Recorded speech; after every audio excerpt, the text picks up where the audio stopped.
Odd શહેરમાં નગરપાલિકાની ચૂંટણી ઓડ ખાતે કુલ 61 ફોર્મ ભરાયા. ભાજપ કોંગ્રેસ બંને જીતનો દાવ.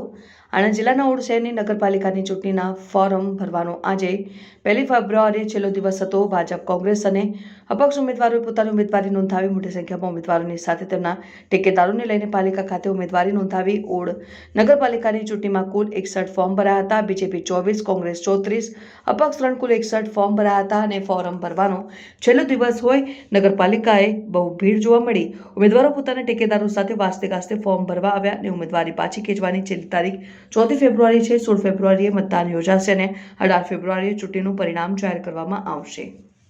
આ વખતે ખરેખર ભારતીય જનતા પાર્ટી અમને એની જે રીત રિવાજ છે એ થોડા કઠિન લાગે, પણ એમ ખરેખર ભારતીય જનતા પાર્ટીના હિત તો ખરું જ, પણ ઓડનગરની જે જનતા છે ને એમાં જે ભારતીય જનતા પાર્ટીનું રાજ આવે એમાં વધારેમાં વધારે ચુસ્તપણે ભારતીય જનતા પાર્ટી બહુ વ્યવસ્થિત રીતે મેન્ડેટથી લઈ અને છે કે એની જે પ્રક્રિયા છે એ બહુ સરળ છે અને એ પ્રક્રિયા સરળ તો હતી જ પણ અતિ ભારે લાગતી હતી અને એ પ્રક્રિયાને લીધે જ આખી વડનગરની જનતા એક થઈ છે અને નાનામાં નાના માણસને મેન્ડેટ મળી શકે, ટિકિટ મળી શકે અને સારી રીતે તે જીતી શકે એવું એનું આયોજન હોવાથી અને એનું સૂત્ર છે એક રહેવું નેક રહેવું અને સબકા સાથ સબકા વિકાસ. ભારત માતા કી જય.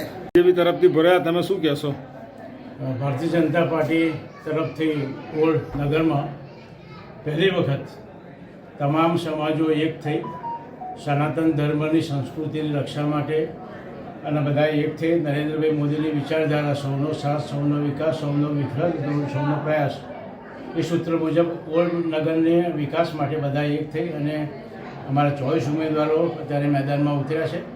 અમને પૂરો વિશ્વાસ છે ઓડ નગરની જનતા પર કે આ વખતે ભારતીય જનતા પાર્ટીને એમના આશીર્વાદ મળશે અને ભારતીય જનતા પાર્ટી લગભગ 16 થી 20 સીટો બેઠકો જીતી અને ઓડ નગરપાલિકામાં ભાજપનું શાસન પ્રસ્થાપિત થશે.